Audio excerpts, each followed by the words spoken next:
Hello बच्चों, नमस्कार। उम्मीद है सब लोग बढ़िया शानदार जिंदाबाद जो होंगे।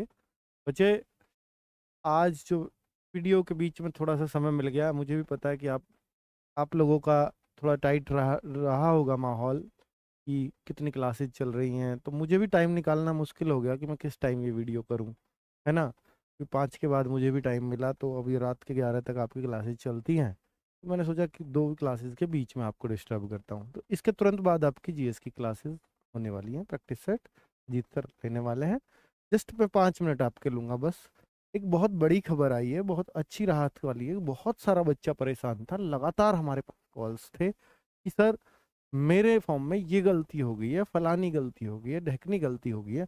मैं आप सबसे एक रिक्वेस्ट करता हूँ, बड़ा भाई होने के नाते, आप सब लोगों ने जिन्होंने भी फॉर्म भर दिया है, प्लीज एक बार column to column, line to line check कर लीजिए अपने फॉर्म को। एक बार लाइन टू लाइन। बच्चों, फिर दोबारा मौका नहीं मिलेगा, प्लीज। जो मैंने फॉर्म की एक वीडियो बनाई है वो तो आपने देखी ही होगी। लाइन टू लाइन अपना एक बार फॉर्म चेक कर लीजिए, क्योंकि 18 तारीख के बाद रोने के लिए, खोने के लिए, पाने के लिए कुछ नहीं है तुम्हारे पास। प्लीज अपना फॉर्म आज एक प्रण ले लें कि चेक करना है आज ही, जिन्होंने भर दिया है। एक एक लाइन कि जो डिटेल मैंने डाली है वो सही है कि नहीं है, क्योंकि भर्ती बोर्ड ने आज तो हमें राहत दे दी है। पहले तो ये होना था 18 जनवरी को सिर्फ करेक्शन, अब कर दिया है 17 और 18 जनवरी दोनों दिन करेक्शन। पहले थी करेक्शन की लिमिट कि सिर्फ इन कॉलम में करेक्शन कर पाओगे। बहुत सारा बच्चा परेशान था कि सर मेरे तो नाम में गलती होगी, नाम में तो करेक्शन के लिए यूपी पुलिस ने मना कर दिया है। वो फोन पे हेल्पलाइन पे कॉल कर रहे थे, उन्होंने मना कर दिया, नहीं नाम वाला करेक्शन नहीं होगा, इस चीज में करेक्शन हो जाएगा, इसमें नहीं होगा, उसमें हो जाएगा, इसमें नहीं होगा। बहुत बड़ा कंफ्यूजन था बच्चों को। पहली बात तो यूपी पुलिस को अंदाजा लग गया, बहुत सारे बच्चे लगातार फॉर्म में करेक्शन के लिए कॉल कर रहे थे उनके पास, भर्ती बोर्ड को। उनको पता लग गया भाई एक दिन में बहुत लोड आने वाला है 18 तारीख को, क्योंकि 18 तारीख ही इन्होंने रखी थी। तो उनको लगा बहुत सारे बच्चे साइट हैंग करेंगे, सिस्टम हैंग हो जाएंगे सबके, इसलिए अब इस डेट को ज्यादा कर दिया जाता है। 16 तारीख फॉर्म की अंतिम तिथि है, तो फॉर्म भर दीजिए।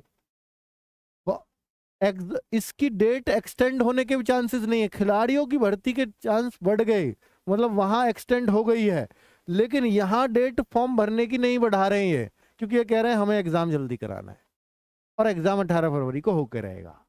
तो भाई 17 और 18 जनवरी को इन्होंने 2 दिन करेक्शन करने के लिए दिए हैं आपके। अब इसमें करेक्शन कर लेना।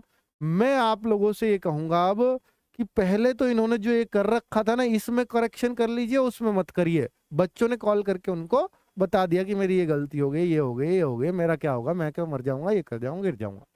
तो वो वाली बातें उन तक पहुंची होंगी, है ना। बच्चे रोए होंगे, तो उनका हम धन्यवाद करते हैं। उन्होंने इस बच्चे का एक क्वेरी है, उस पे उन्होंने जवाब दिया है। ये भर्ती बोर्ड का ही जवाब है, आंसर दिया है उन्होंने।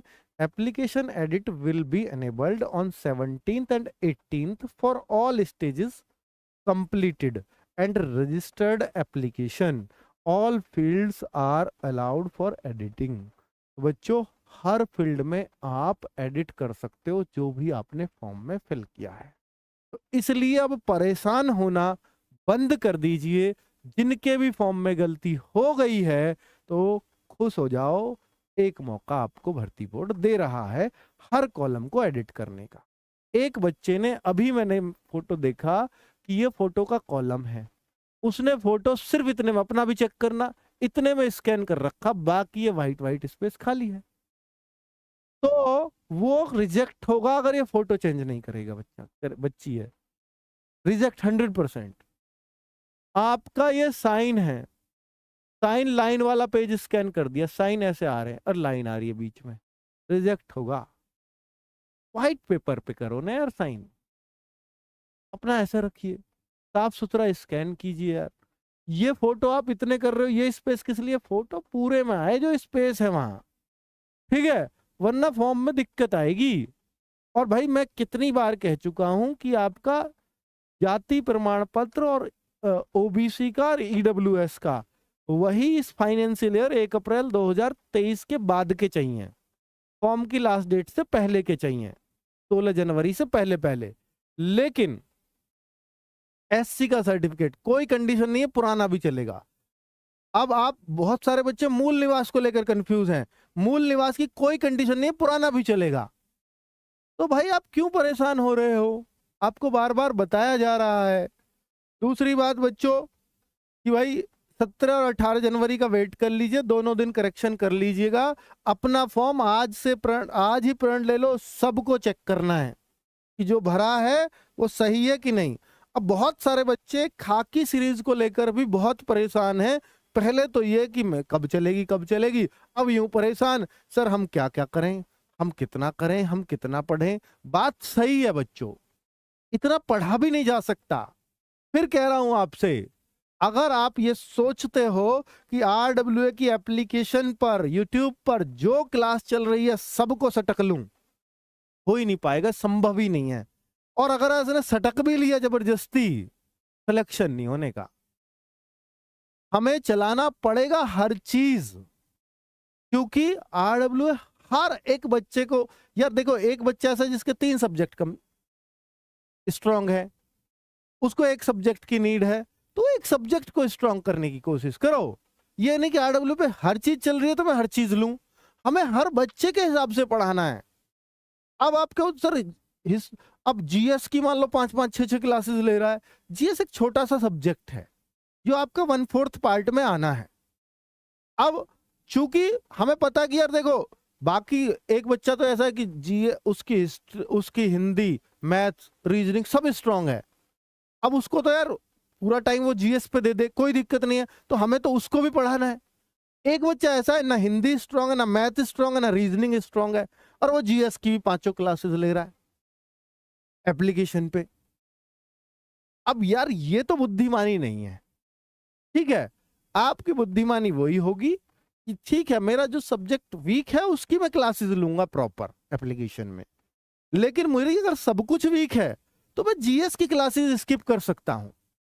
इतनी बुद्धि भगवान ने आपको दी है, उतनी क्लासेस स्किप करिए और फिर उतना पोर्शन बुक से पढ़ लीजिए। सर फिर क्लासेस का क्या फायदा, बैच का क्या? भाई साहब फायदा वो है जो आप कर सकते हो, ये नहीं कि आपको सब कुछ घेर घोट के पढ़ना है। हमें पढ़ाना है क्योंकि हमें हर बच्चे को देखना है, किसको किस चीज की जरूरत है हमें नहीं पता, और किसी को किसी की हो सकती है, किसी को किसी चीज की जरूरत होती है, तो हमें तो सब कुछ देना पड़ेगा। पर आप अगर सब कुछ लोगे तो 15 घंटे यूट्यूब पे दे रहे हो, फोन की स्क्रीन पे दे रहे हो, मुश्किल हो जाएगा आपको। ऐसे नहीं हो सकता पॉसिबल सिलेक्शन। और आप किसी भी सिलेक्टेड बच्चे से पूछ रहे हो, वो ये नहीं कहेगा मैं 15 घंटे आपसे पढ़ता था ऑनलाइन, एक भी नहीं मिलेगा ऐसा।